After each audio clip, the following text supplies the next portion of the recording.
maybe let's go way, way back first, right? Okay. What can you tell us about 2010-ish era Burberry? I'm glad you asked. So, prior to Tishi, the creative director was Christopher Bailey. He was creative director of Burberry for something like 10 years. And even if the brand didn't reach kind of those heights that we saw, like where there's a hot new designer and everybody's talking about it, Burberry for a while had a committed like fan base, had committed kind of buyers every year. And the 2010 collection was something that I don't know, that's just one of the collections that stands out to me. Something that Yeah. I think that Christopher Bailey did really, really well at Burberry was the outerwear.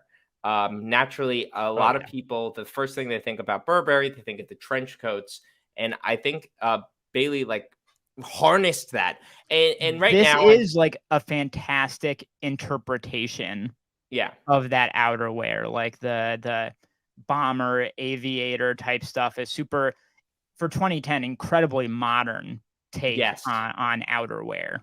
and I think that for anybody who was a fan of the brand at this time, it was definitely something that was a major highlight. And it's like if it was like either like the coats or even like the leathers, you could feel and touch it, and there was just some there was a special magic there. There was Mhm. something that was maybe it wasn't the loudest and most hyped brand, but No. it was consistently good.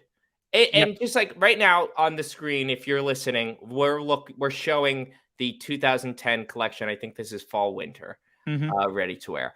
And something that we can see with both men's and women's shown is that there is continuity in the color palette. There's continuity in the silhouette. There is an aesthetic that even if it's 13 years old, still tracks, and you could tell that the brand it had its head on straight. And I think that that's something Christopher Bailey did really well. He was really serving what people expected from Burberry in a lot of ways. They did expect high fashion in a certain sense, but something that is talked about as of recently in the last couple of years is like, what does Burberry actually represent? Mhm. And something that people say, it's like it is like classic, or it's refined, or it embodies some kind of British like properness maybe. And I think Bailey was able to do that. It was never outrageous, it was never over the top, but it was still high fashion, desirable, and polished. Yeah, it was steady but very successful both creatively and I think for most of his time financially as well. Uh Yeah. I so because that's he was like the CEO and creative director before he left. He was like they just gave him every role. They were like, "And you should be the secretary, and you should be." I guess just because he was doing a good job and they just loved it. But at some point, I think around the time it was the 2010s, and like they Saint Laurent Paris, I think, was one of the first with Eddie, Mhm. really kind of setting an example of like a contemporary version of we got an old boring brand that nobody cares about, bring in Yep. this hot designer, and it's transformed. Mhm. So we saw it at SLP, and then we saw it at Gucci Yep. with Alessandro. We saw it at Balenciaga with Demna. Mhm. I think Burberry was looking around and saying, "What about us?" Because they wanted a slice of that pizza pie. They saw these Yeah. heritage brands exploding in popularity with a new designer, and Burberry, despite the fact that Christopher Bailey was there for over 10 years, they wanted something, and maybe he was like, "Well, I'm bored of this job, so." I think in fashion there's this weird thing where a lot of brands in the industry they get too greedy. I don't know if there's a better word for it, but they look around and even a lot of brands when things are going really well, they just feel like, all right, we need that boost. This is Fast and Yes. Furious. We need that nitrous That Tokyo boost drift. and Yeah. Tokyo drift over the edge. We got to get Vin Diesel in here or the fashion designer equivalent of Vin Diesel. Uh, That's Probably okay, could have been sorry, I'm hired gonna for Louis Vuitton. I'm gonna stop you. Who is Please. the fashion designer equivalent of Vin Diesel? Wait, who? What? Who is he? Who is the fashion? Who is the Oh fashion designer boy. equivalent? Oh damn, dude. Okay. Okay, we really have to think about this. We have to play this out. You've just opened a whole can of worms right here. Um, So, if we go through, we need somebody sort of hyper. Is it Bald. Philip Klein? Is it? That's the first thing that's popping in my head.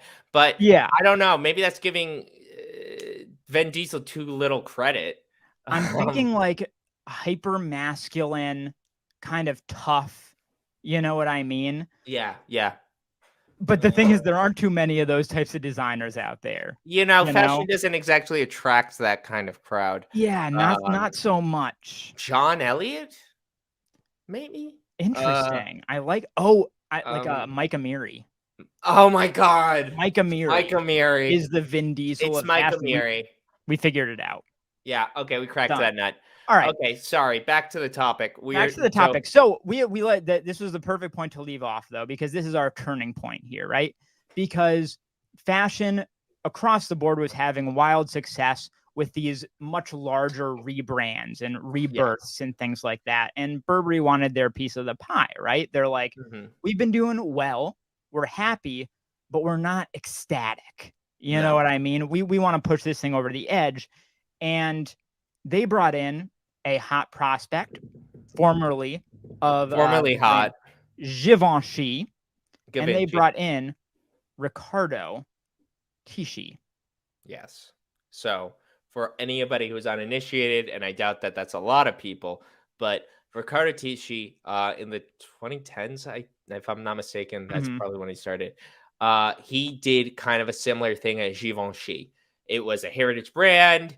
It needed that kind of magic, and they brought on Italian designer Riccardo Tisci, and a big component of his kind of success in the lineage that he's left behind is that it's claimed that Tisci brought a lot of the streetwear that has become so omnipresent to high fashion at Givenchy. And that was done through his use of like graphics and prints. It was his keen sense of like what was popular in streetwear. And I think undeniably everybody thinks that like Tisci's Givenchy was iconic. It was a moment, and it was successful for the brand. But and still looks good to this day. Yeah. Like I would say holds up in many, many cases. Yeah, for sure. So go ahead, please. Well, I was just gonna keep it moving to say, so he did really, really well at Givenchy, and I mean, I think there's a sound logic to it that they're like, he did it there, he can do it at Burberry, right? Yeah, but so they bring him in. It was years later, so Tisci left Givenchy sometime, but like there was a gap for years. 2015, maybe, perhaps. It felt like longer. We don't have to, guys. We don't need to be right. This isn't about being right. It's just about saying things for an hour and then arguing with people in the comments. He left on January 31st. That's exactly the information I was looking for. A month and a day. Yep. But needless to say, so Burberry obviously was like, okay, so 2017 is when it was published. Yeah. So I guess there wasn't a gap. I think this is ultimately what I felt like. I felt like there was a gap in between Tisci's like height of relevance. Yeah. I would claim was like around 2011 when he designed the cover for like Watch the Throne. Yep. When he was first like releasing like the Rottweiler print stuff, that was when he was like a hot designer. 100%. And then in 2018, he joined Burberry to kind of do the same thing, to do what Alessandro did, to do what Demna did, to do what all these new designers are. They take a heritage brand and they flip it up and they make it cool and young. Right.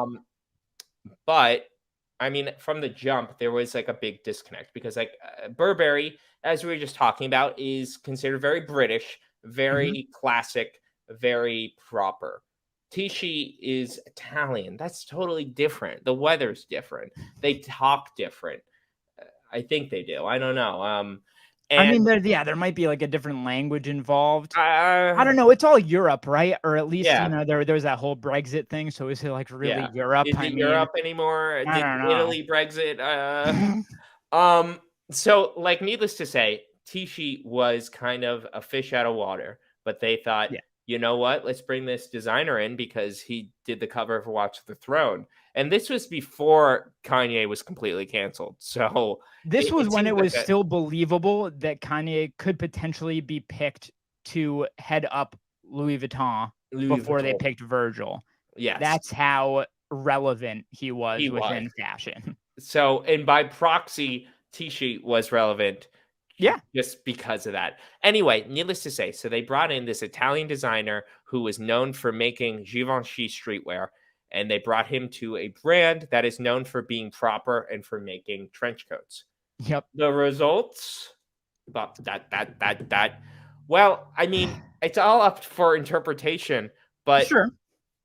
I mean, we right on screen right now we have the first collection that he did for 2019. So let me roll back to the top here because I think right off the bat there's some really interesting stuff where I don't know if he was constrained. I know sometimes people think that creative directors legitimately have complete control, but oftentimes they're, CEOs and CMOs that are kind of reining them in to a degree. I Yes. can't pretend to know what was going on inside of Burberry, but there's a very weird thing where I have to assume that Burberry thought they were going to get hot and modern and streetwear and all Yeah. of the things that they were lacking, right? But the Burberry of Riccardo Tisci is very kind of staid and restrained and conservative in a Well, very odd way.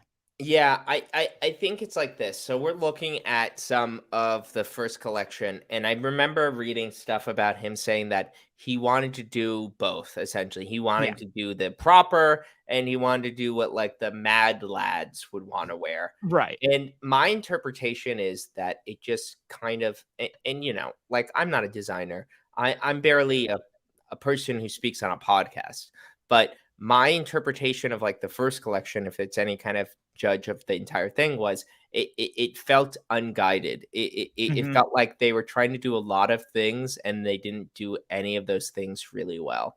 And even like we're going through the first pieces are like the refined pieces. They Mhm. almost kind of read like what Hermes does in its runway, but Sure.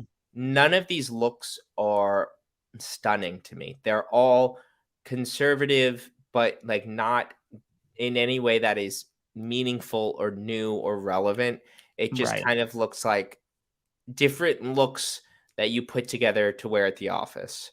And it's Um, not necessarily uh a too worrying of a thing because I remember when Demna first came into Balenciaga, I think it was late 2016. yeah, There was a season or two that had a very similar feeling to this, where it just kind of felt like, oh, I'm kind of this more street type of guy who's now at this luxury house. And how do I figure my way around the codes? And how do I make this work for myself? So there have been growing pains. There's precedent for that in the past. It's sure. just that it never quite got figured out. As we're going through this, you've got a lot It's of him. boring look after boring look, Yeah, honestly. and he's trying to kind of uh find his way, I think, around the Burberry khaki color palette, around the Burberry check pattern, those kind of heritage elements, the trenches, all of these things, and they're all just falling It's flat. like, it's kind of boring, and it keeps scrolling. If you go Yes. down, if you just like scroll your way down, eventually these looks get whacked. Yep. There And you by go. that I mean they start to become very quote unquote streetwear, Mhm. almost like I don't know, like an Instagram brand's trying to do like Raf Simons in I the was just about 2000s. to say it's like that when Raf Simons and I think it was like Sterling Ruby were doing their stuff. Like imagine if a Central St. Martin student tried to just do that as like their senior thesis. And it's not like the cool stuff, like when their senior thesis is a inflatable pool. Like Yeah, that's cool. This right. isn't that. TLDR of it is it start it. My feeling of Tishi's Burberry was that it felt like the wrong person trying to do a job that it's just not clicking, Yeah. and ultimately I don't know, it just felt disjointed to me, and the other part of it was it didn't feel like there was no parts of it that was like, oh, that's sick, that's cool. So it was both Hold in up, Christian. what I need to interject because this shirt fine, was my favorite piece. We are currently looking, and or we we can't were, because the at way a shirt. Vogue is, but it reads, why would they kill Bambi? Yes. I And remember seeing it and being like, that is the one thing that is actually interesting to me. It begs a deeper question. It's kind of a deer animal print, and it says, why did they kill Bambi on it? you know what, Kilian? I'm That's the one. sorry. I don't mean to be contrarian, but you know what was my first thought when I saw that piece? Hit me. Bambi didn't die. Bambi's It was mother Bambi's mom. died. Yeah. What? I'm just gonna listen, translation, Italian. You Why? can't expect Why? him to get everything perfect, That's okay? stupid. And it's actually really way deeper than that because, like, after the movie, it's a industry slaughterhouses. Bambi probably did die, and he's just extrapolating out further from that Oh my point in god. terms of the sense that we all die in the end, Christian. It's too cerebral. And you know what? I was bored of this. I think everybody was bored. Yeah. Tishi did a couple of collections at Burberry. He was there for a few years. Obviously, somebody was like, well, this sucks. Yep. And I guess his career ended. And listen, I'm being facetious. I couldn't do any of this. And the guy is a king compared to me.